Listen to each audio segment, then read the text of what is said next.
लल्लू और बल्लू ने डरते हुए दरवाजे को खोला। अंदर एक कमरा था जो किसी पुराने खेल का मैदान जैसा दिख रहा था। बीचों बीच एक पुरानी धूल से ढकी हुई शतरंज की बिसात पड़ी थी। एक आवाज गूंजने लगी, यह खेल तुम्हें इस हवेली से बाहर निकाल सकता है अगर तुम जीत गए, लेकिन अगर हार गए तो तुम्हारी आत्माएं हमेशा के लिए इस हवेली में कैद हो जाएंगी।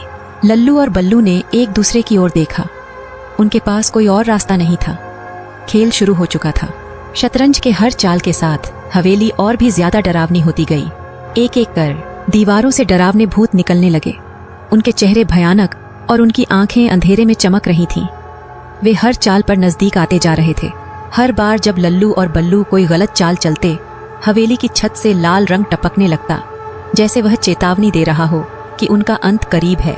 एक बार तो एक भूत ने लल्लू का हाथ पकड़ लिया और वह लगभग हवेली की अंधेरी गहराइयों में खींचा जा चुका था। बल्लू ने आखिरी समय में उसका हाथ खींचा और दोनों बच गए। अचानक एक बड़ा भूत उनके सामने प्रकट हुआ। उसकी काली खोखली आंखों ने सीधे लल्लू और बल्लू की आत्माओं में झांका। तुम यहाँ से कभी नहीं बच सकते, उसने कहा। लल्लू और बल्लू को समझ में नहीं आ रहा था कि अब क्या करें। उनके पास वक्त कम था और भूत अब बहुत करीब थे। आखिरी चाल का वक्त था। बल्लू ने डरते हुए एक चाल चली और पूरी हवेली हिल गई। फिर अचानक सभी भूत चिल्लाते हुए गायब हो गए। खेल खत्म हो गया था। लल्लू और बल्लू हांफते हुए बाहर भागे। जैसे ही वे हवेली से बाहर निकले, हवेली अपने आप जलने लगी और अंधेरे में गायब हो गई।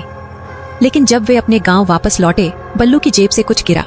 यह वही शतरंज का मोहरा था जो उन्होंने खेल में इस्तेमाल किया था और उस पर खून के निशान थे। क्या वे वास्तव में बच गए थे या वे अब भी उस श्रापित खेल का हिस्सा हैं? अगर आपको ये कहानी पसंद आई हो तो लाइक और सब्सक्राइब जरूर करें।